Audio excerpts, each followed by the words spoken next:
išlabinusi labai gražią rudens ir saulės tokios kryžkelės dieną, nes vienu metu patiriame 2 metų laikus ir ruduo ir jo vėsa mums yra įkvėpimas gyventi, pailsėti nuo kaitros, nuo bėgimo ir pradėdami naują Riedos rato ciklą, aukojimų ciklą, aš labai noriu su begalinė meilė ir skaista vidinė kreiptis į praktikus, į visus tuos žmonės, kuriem rūpi revitalizacija, kurie labai įdomi tema yra savęs atjauninimas.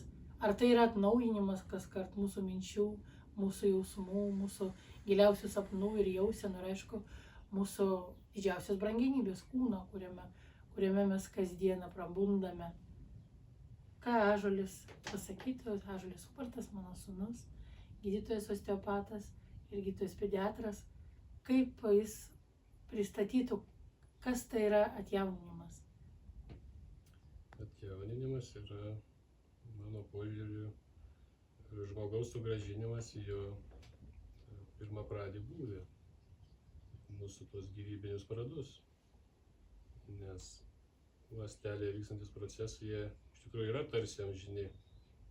Ir mūsų senėjimas čia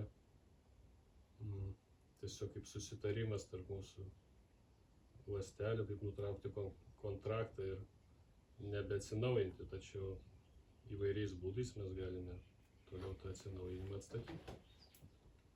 Skaitosi, kad kas 7 metus mūsų visos ląstelės absoliučiai pasikeičia. Jos nuolat miršta ir nuolat pasigamina naujos.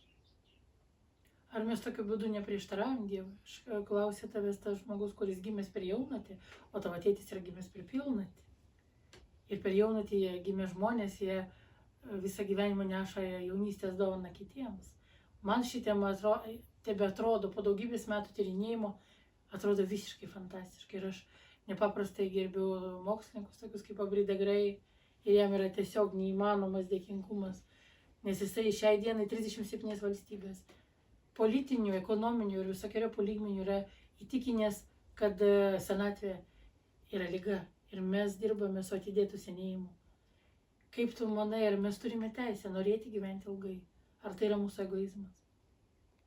Ar neprieštaraujam, žiūrėdami Dievo veidą ir sakydami, mes norime patirti tą gyvenimą netgi 1000 žmogiškų metų? Iš dalies tai egoizmas, tačiau iš kitos pusės tai yra žmogiškosios kančios sumažinimas. Ir mums kaip žmonėm labai svarbu yra atjausti vienas kito kančią. Todėl gal nelabai etiška būtinai savo norėti ilgaamžiškumo neribotų, bet tikrai etiškai yra norėti kitiem. Man va ta mintis, kad aš galiu ilgai gyventi arba kiek duota Dievo. Man tinka kiek duota gyventi, bet man mintis kažką gero nuveikti, kad gyventų ilgai kiti, šitą mintis jinai tiesiog neduoda man užmigti, neduoda man tiesiog gerąją prasme ramybės. Aš prabundu ir pagalvoju iškart kažką gero apie tai. Jie gyvens ilgiau. Mūsų, pavyzdžiui, vaikai gyvens ilgiau. Ir šitą mintis jinai tiesiog kažką daro tiesiog į savo kūną. Man atrodo, kad aš spirgu, aš šokinėju, aš nejaučiu po savim žemės. Nes tokia šviesi šitą mintis. Ar gali būti, kad mes jaučiame Satya Jugą? Ar Satya Juga lūkuriuoja mūsų tokiu pavidalu, kai gyvos būtybės mes žinom, kad cirkuliuoja nuo 10 metų iki 100 000 metų. Tai kas yra ilgesys? Ar mes taip ilgime šviesos? Kad jausmas, kad mes ilgiau gyvensim, ar tai reiškia, kad mes aukštesnės sąmonės kontinuumais pripildysim tą savo gyvenimą? Manau, kad čia toks žmogiškosios rasės yra ilgesys, tai tarsi genetiškai prisimena tos gyvenimus, kai gyvena tūkstančiais ar milijonais metų. Ir ypač mes, europietišką rasę, žinom, kad yra iš dievybių kilusi, tai net pasąmoningai taip ir domimės rytų tradicijomis, nes norime pratęsti ilgą, iš viso ne taip, kad ilgaamžiškumą, bet vėl įgyti nemirtingumą. Čia yra Immortal, kur tu turi šalia savęs, ar ne, dabar ir tu nemirtingas. Ar mes būsim nemirtingi kaip ežerai? baltų sąmonė, ar mes siekime gyventi kiek piliakalniai, kiek upės. Ką duoda žmogui? Amžinumo jausmas. Į ką jis grįžta, kokia tai būsena? Amžinumo jausmas vienareikšmiškai iškart duoda aistrų sumažėjimą, nes kaip amžinumas iškart numato, kad nėra galo laike, tai tada ir nebėra skubos jausmo, nes atsiranda pilnumo suvoktis. Ir iš to gimsta toks beribystės jausmas. Tai manau, kad čia, aišku, sudėtingos temos jo filosofija, kaip mes pasąmoningai suprantam nemirtingumą. Ir dar taip trumpai šią popietę, kas yra grožis? Ir kodėl žmogui taip yra džiaugsminga ir gera būti gražiam?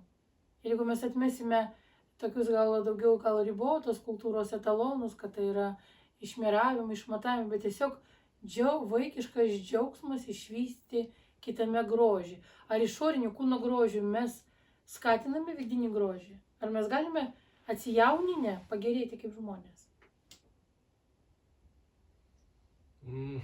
Manau, giliaja prasme ne, bet taip jau yra, kad mums žmonėm labai grožis rūpi. Ir grožis yra labai svarbus dalykas, nes grožis kaip toks yra formos, kaip simbolio atspindys tikrosios būties. Ir mes matydami grožį, iš tikrųjų matome būties harmoniją. Ir tai, kas yra gražu, iš tikrųjų yra labai harmoninga. O kas pasaulyje gražiausias? Gerumas. Dievo šviesa yra gražiausia. Tai nuostabių jums atradimų, kad tikrasis grožis, jisai yra tiesiog neišpasakyta gylio ir šviesos sąmonės tikrovė. Būkit jauni ir būkit žydintys.